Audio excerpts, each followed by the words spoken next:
What's going on, beautiful people? Machiavelli Mills TV. So look, y'all, in the past couple of years, Black Americans have been extremely critical of America's handling of the opioid crisis or the heroin epidemic versus the crack cocaine crisis in America, right? And a lot of people were wondering, what were Black people talking about? Why were they so staunch in their stance, so on and so forth? And the reason why is because one group of people were met with compassion and empathy, and they were met with a treatment first approach, while the other group of people were met with criminality, right? Crack addicted people were locked up. That was the response. Lock them up, lock them up, lock them up, lock them up. They should know better. They should know better. Just say no. They were told to just say no by the former First Lady of the United States of America, Nancy Reagan, as if it were that easy, right? Anybody that knows somebody that's addicted to a narcotic or any type of substance, we know it's just not simple as to just say no at all. It's never been that easy. But that was what many Black Americans who were crack addicted, they were told to just say no, and that was the only treatment provided, right? And the other response was to lock them up, lock them up, lock them up.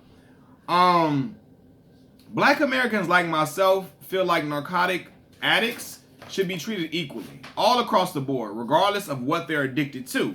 If treatment and resources were rendered to one group of people or one group of addicts, it should have been done all across the board, right? If one group is given second chances and rehabilitation, the other group of addicts shouldn't be faced with harsh jail time and no treatment, right? And the two groups we were talking about, the opioid people, the people who were addicted to opioids were predominantly Caucasian American people who often came from, not often came, but sometimes came from well-to-do families, powerful families, rich families, so on and so forth, while people who are addicted to crack cocaine look like myself.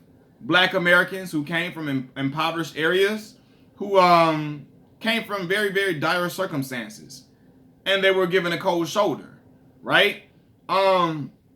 Let's be very, very clear, right? The war on drugs was manufactured by drugs being deceptively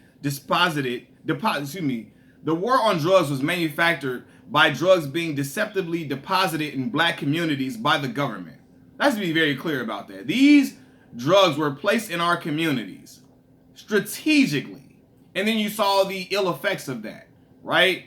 Many Black Americans lost their lives, families, they were arrested, and were left to fend for themselves, right? But again, now, since when the opioid crisis comes about, these addicts are young white kids who are sons and daughters of politicians, lawyers, dentists, and other high-earning individuals. Opioid addicts are looked at as a generation we need to save. And I feel like, yes, those people do need to be saved. They do need to be treated. They do need to be cured properly. But you know what? I just really think about how it was so different, for people who were addicted to crack cocaine. I remember watching shows like Cops when I was a kid and watching how crack addicted people were treated. Like, it was just crazy. Like, nobody really cared about what they were suffering from, what they were victims of. Nobody cared about none of that. Nobody cared about, hey, they needed help, so on and so forth. It would just lock them up, be roughhouse with them, throw their ass in the back of the police car, and hey, it is what it is. It is what it is. They should know better. I specifically want to talk about how I saw it affect the Black community. Now, granted, I'm born in 1993, so I missed the whole crack era for real, like the beginnings of it and so on and so forth, and how it took over a lot of the Black communities.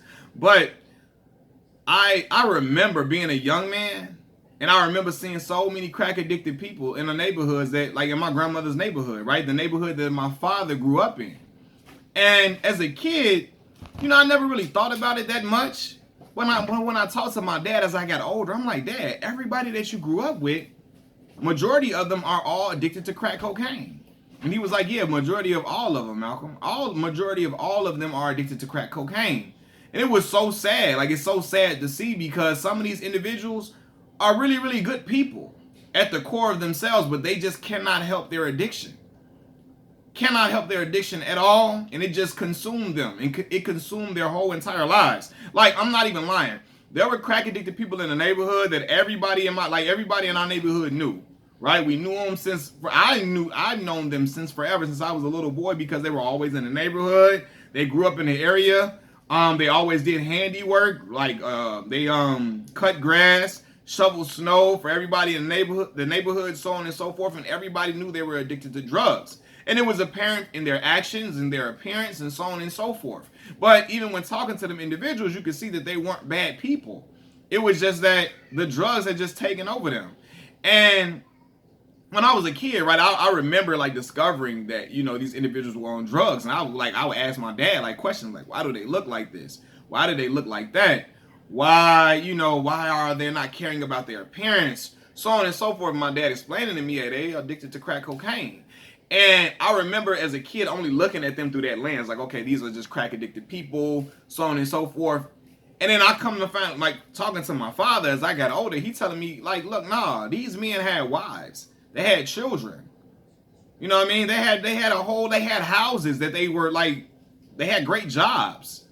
What happened was crack got introduced to the community in the 80s, and these people got so hooked on it, their wives left them. They took the kids and left. These men were not able to handle their responsibilities. They spent all their money on drugs, and then their life turned to shambles.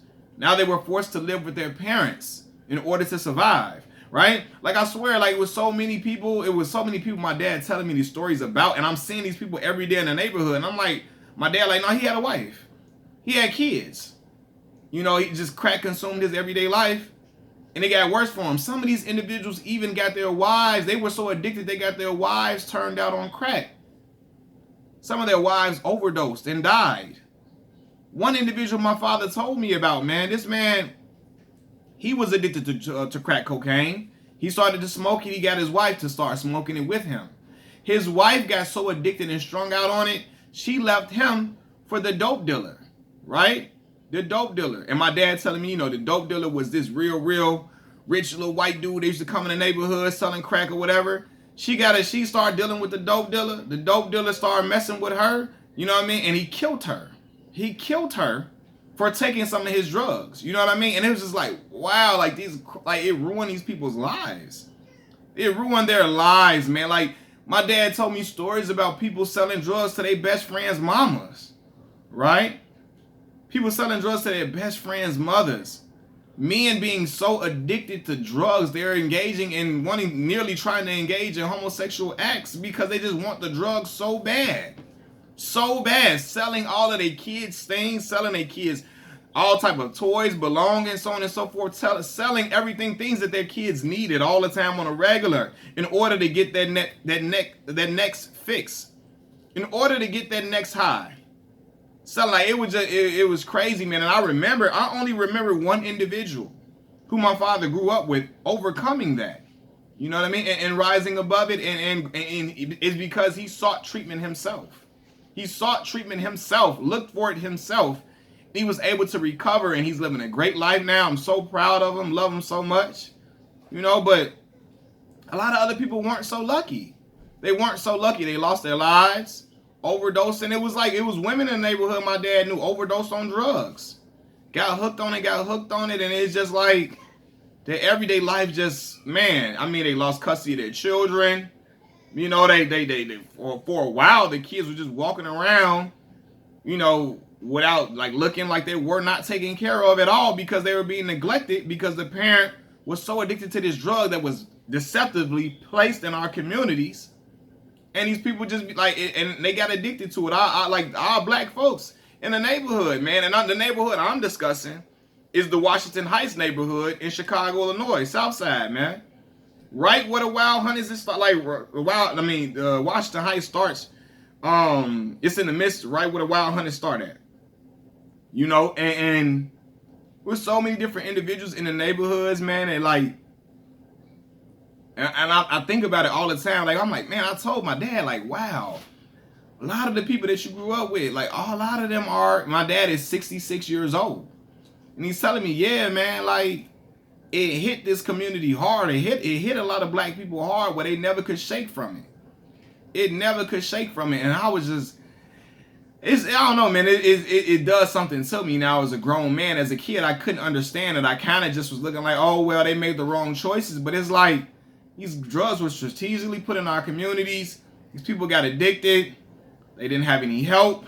So they just fell further and further and further down this rabbit hole where they could not escape from.